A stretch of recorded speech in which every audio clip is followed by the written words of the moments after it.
Section 1. You will hear a conversation between Peter and Jim talking about some details for their shared accommodation. First, you have some time to look at questions 1 to 4.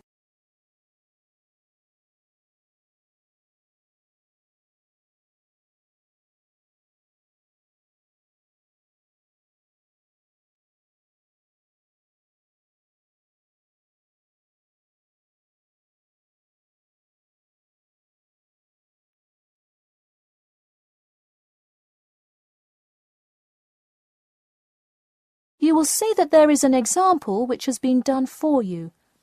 On this occasion only, the conversation relating to this will be played first. Hey Jim, it's Peter. Oh hey Peter, what's up? I thought I'd call so we could hammer out the details for next year's lease. Peter says that he wants to hammer out the details for next year's lease with Jim. So, lease has been written in the space.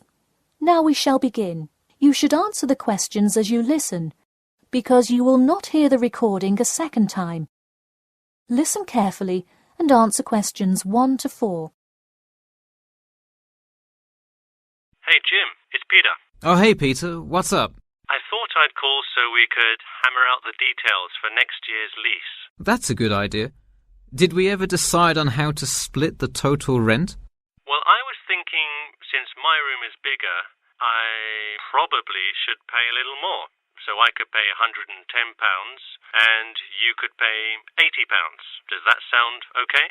Considering that my old apartment cost me £100 for a smaller room, I'm definitely all right with that.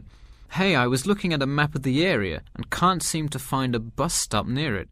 Do you know where we would catch the bus? Well, the bus is actually pretty far from us, but we have that garage that we can park our cars in. Wow, that's great. Convenient parking is hard to find, so we're lucky we have that. Okay, so we have a whole lot of things we'll need to buy when we move in. How do you want to split that up?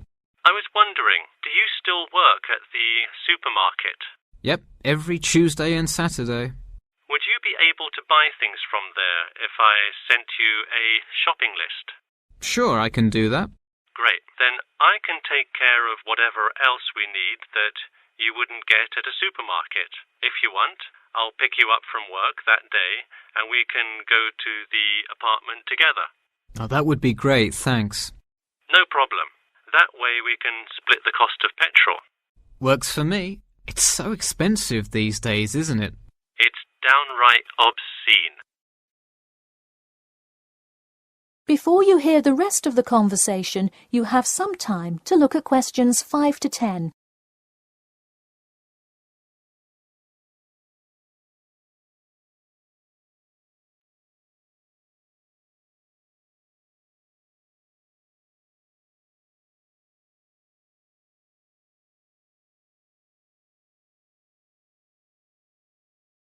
Now listen and answer questions 5 to 10. So let's figure out what appliances we need. Do we have a microwave? Yes, the landlord's providing that for us. Hey, do you still have that space heater, though? We need one for the kitchen since it's not connected to the central heating. All right, I'll bring that. Anything else? Well, I have some dining room and living room furniture I can bring, so that should take care of most of the big stuff. You know what we do need, though? Could you bring a toaster? I actually don't have one. It doesn't come with the microwave. No, the landlord is only supplying the microwave. It would really help if you could bring one. Okay, I'll pick one up at the store. You know, I also have this cool antique rotary phone that would be a cool addition to the apartment, sort of as decoration and utility. Oh, cool. The only thing is, we'd have to put it in the kitchen unless you want it in your room. Why not put it in the living room? The living room's too loud to have a phone conversation. The noise sort of carries, so if one person is trying to watch TV or have friends over, the person on the phone won't be able to hear. Okay, well I guess kitchen it is then. Any other big things we need? That seems like everything. That's all I can think of. And of course, move-in is June the 1st. I can't wait. We'll be able to watch the big game in our new apartment. It's going to be awesome. Yeah, we can move in the morning, and then Friday night we can sit back and cheer on Liverpool. I have an exam in the morning, but we'll be done around 11 a.m. and can move in after. Wait, Liverpool? You're joking, right? I thought you were a Manchester United fan. Man U? No way. Liverpool all the way. Oh no, I don't know if I can live with a Liverpool fan. That is the end of section 1. You now have half a minute to check your answers.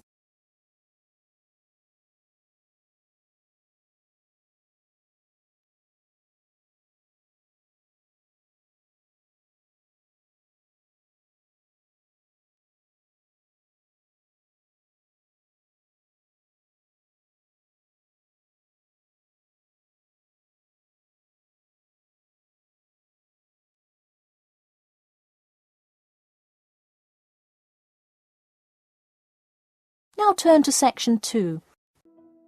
Preparing for IELTS? Still practicing on paper, but planning to take the computer-based test? At IELTSOneStopCBT.com, you can practice listening and reading in the exact computer-based format. Experience the timer, the screens, and the tools, just like the real exam. Get used to computer navigation and time management. Improve your speed and accuracy. Practice anywhere, anytime, on your device. Join thousands of students who are practicing smarter, not harder. Visit IELTSOneStopCBT.com. Section 2. You'll hear an HR representative of Earn and Learn giving some information about her company. First, you have some time to look at questions 11 to 16.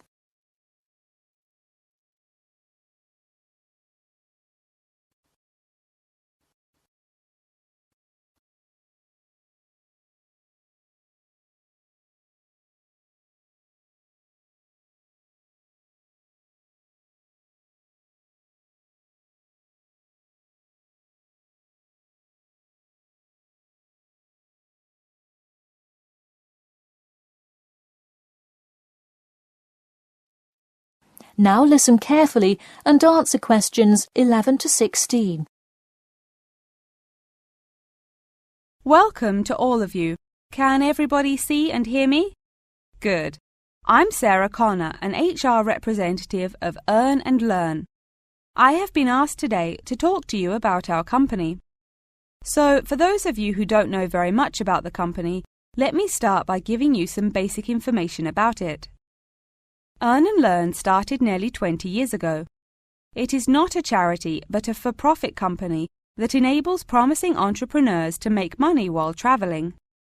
During the past 10 years, it has grown rapidly and has gained great influence in most countries of the world.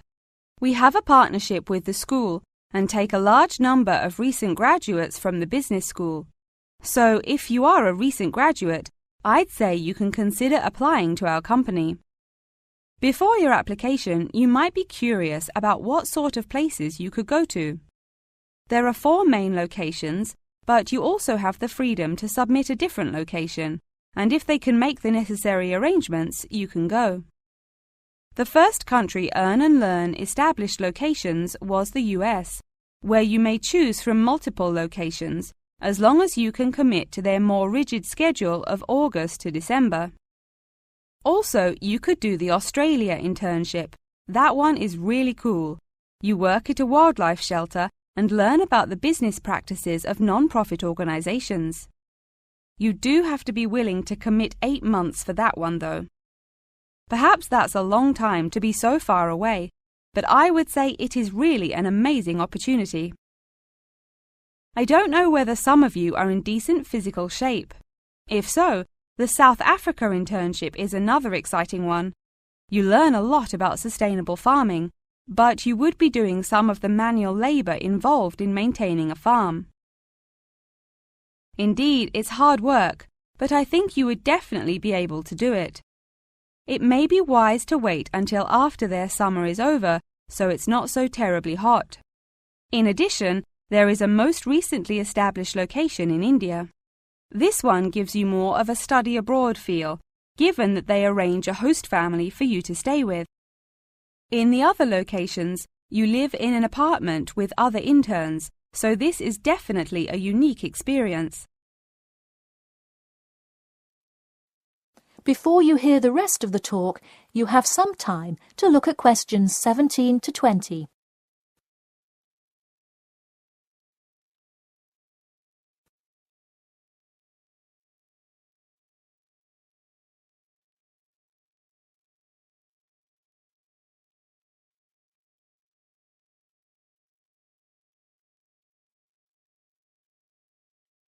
Now listen and answer questions 17 to 20.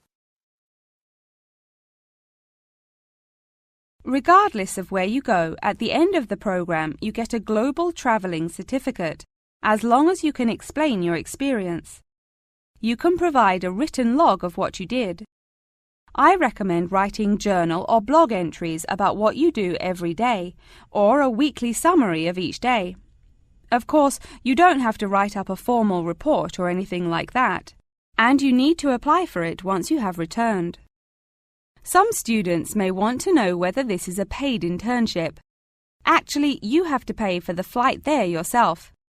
But you have the opportunity to create your own small business, which could earn you money if it's successful. So basically, you pay for it all up front, but when you're there, you can find ways to make money. That is to say, you pay for 2/3 of the cost up front as a deposit, and then give the final installment 1 month prior to your return. Finally, I have to remind you that you need a health check before you go, to make sure you're not going to spread any communicable diseases. In addition, before you go, you don't have to attend any meetings or workshops.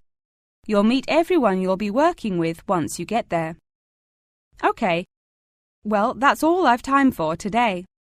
Thanks for listening, and I'm happy to take any questions if you have them. That is the end of section 2. You now have half a minute to check your answers.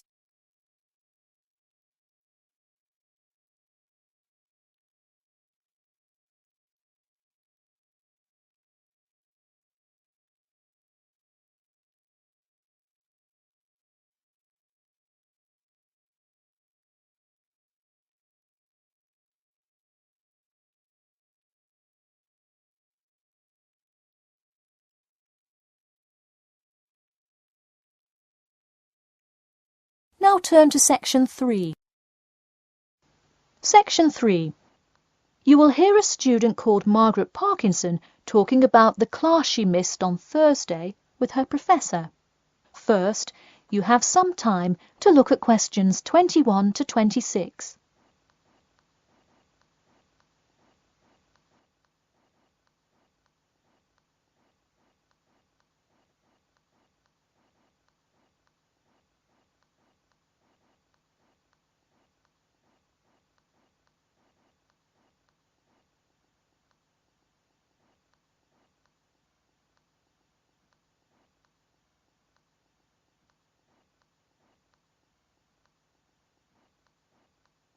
Now, listen carefully and answer questions 21 to 26.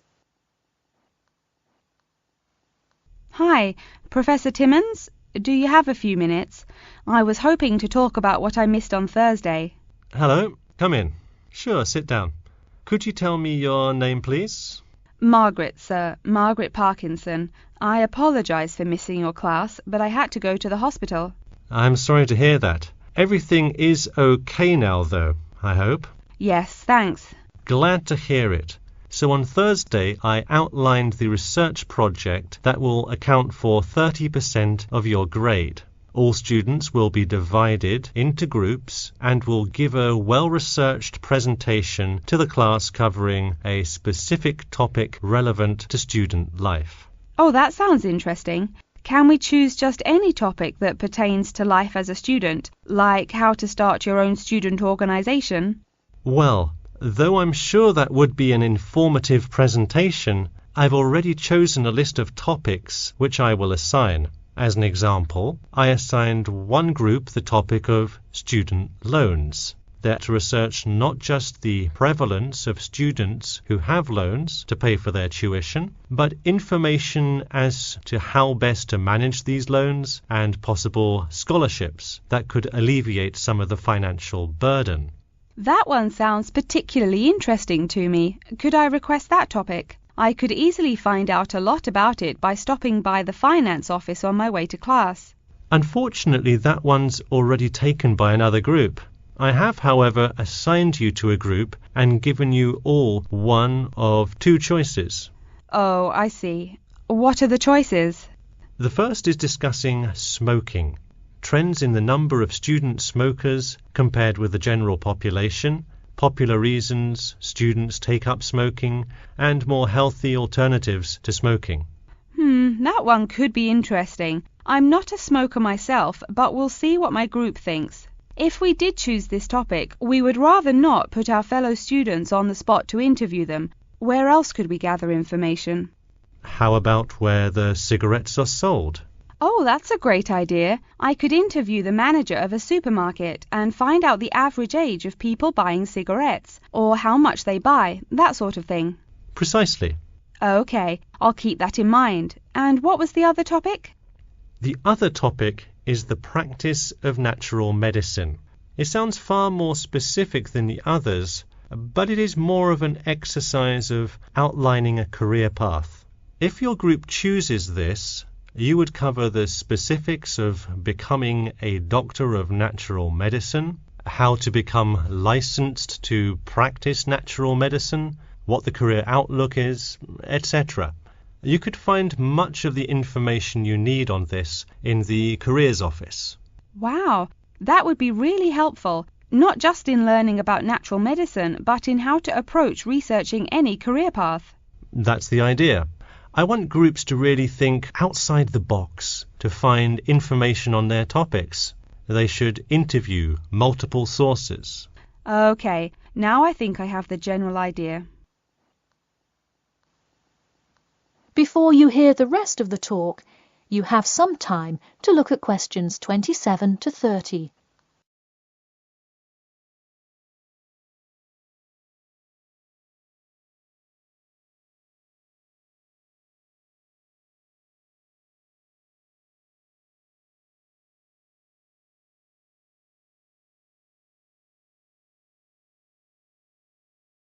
Now, listen carefully and answer questions 27 to 30.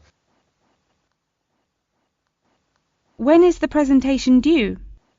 I expect each group to send me an email attachment of the plan ahead of time by October 10th, so that I can ensure that you are on the right track. Oh, that's actually really reassuring. I would hate to spend so much time on a presentation only to find we had taken it in the wrong direction. So when is the presentation?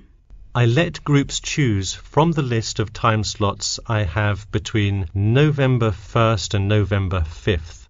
Okay, how about the 3rd? I'll have to check with my group, of course, but maybe we could write a tentative time? Sure, let me take a look. I'm actually booked completely through the 3rd and 4th now. How about sometime in the afternoon of the 5th? Great, how about 2 o'clock? No problem. I'll pencil your group in. Okay, thanks. And to clarify, what exactly is due in the first phase? Before the October deadline, I want your group to have compiled resources and then to provide some initial data analysis to support your claims. Okay, so data analysis is due the 10th of October, and then the Presentation? Yes. The final phase is simply giving the presentation on the 5th of November. All right, I think I have all the information I need. Thanks. You're welcome. See you in class tomorrow. That is the end of section 3. You now have half a minute to check your answers.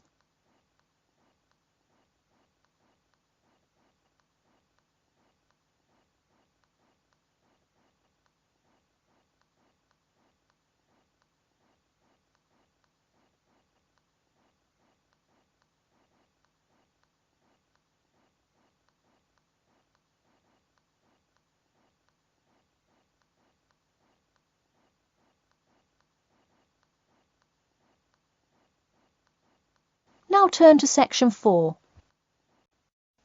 Section 4. You will hear an introduction about an eco-friendly building called the Gherkin. First, you have some time to look at questions 31 to 40.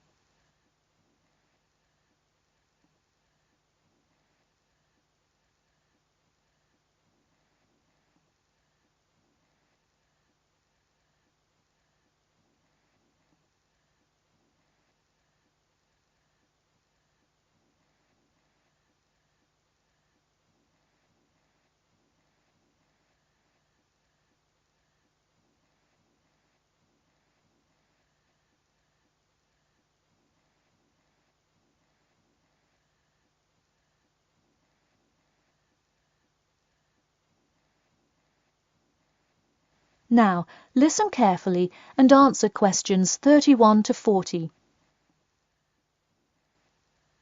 Today, I'd like to tell you about how UK architects are playing their part to address the issue of global warming. You have seen many of these iconic buildings while going about your everyday life, but you may not know how they are affecting your tomorrow. In 2003, construction was completed on the famous Swiss rebuilding, or more informally called the Gherkin, a true masterpiece commissioned by the law offices of Foster and Partners. This is not the first ambitious endeavour of the firm. They are renowned for their various philanthropic environmental efforts.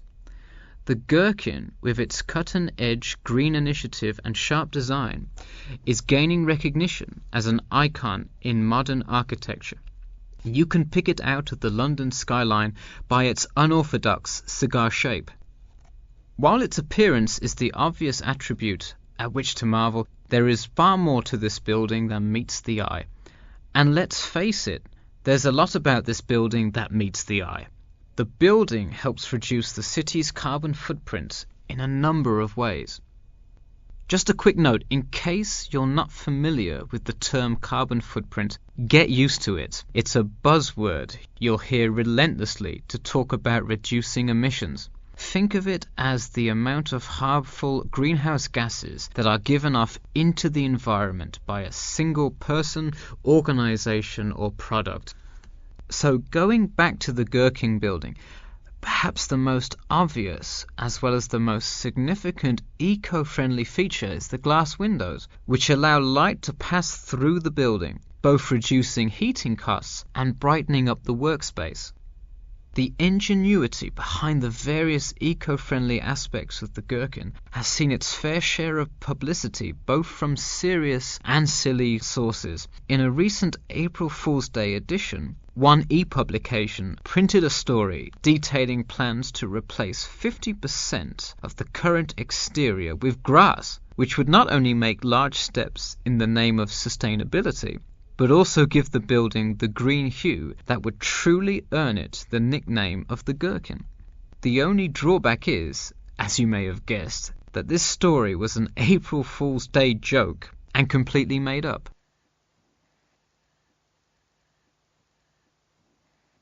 In all seriousness, though, the building is setting a new standard of design that other architects and city planners just cannot ignore. The building's bold and cost-efficient design has won a number of architecture awards, including the Stirling Prize, the London Region Award, and the Empress Skyscraper Award, among others. The design comfortably accommodates a large number of offices, while keeping maintenance and operation costs down, striking a superb balance between nature and the workplace. Nature is well and good, as long as the weather is nice outside. Given London's notoriously bad weather, the architects knew they must devise a quality temperature regulation system, and that they did. A special system designed to reduce the building's reliance on air conditioning was devised that cuts consumption in half compared to standard office buildings. There are atria that link each floor vertically to one another, forming spiraling spaces up the entire building.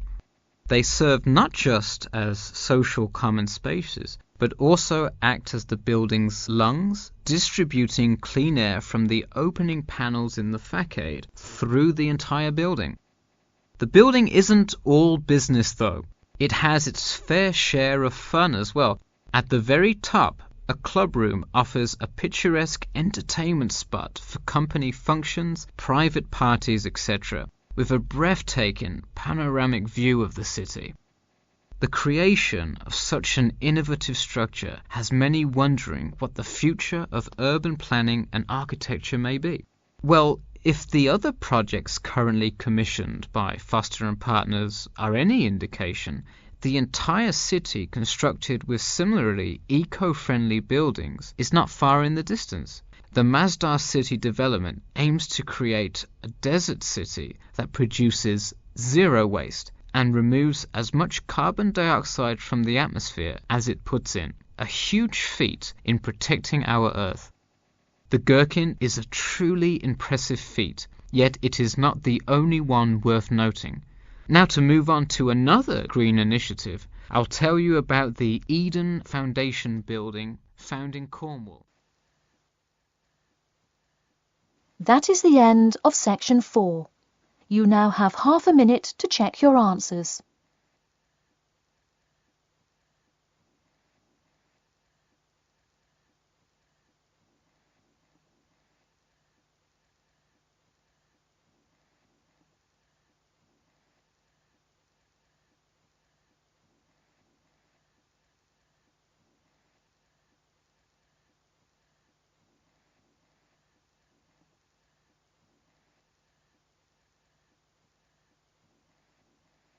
That is the end of the listening test.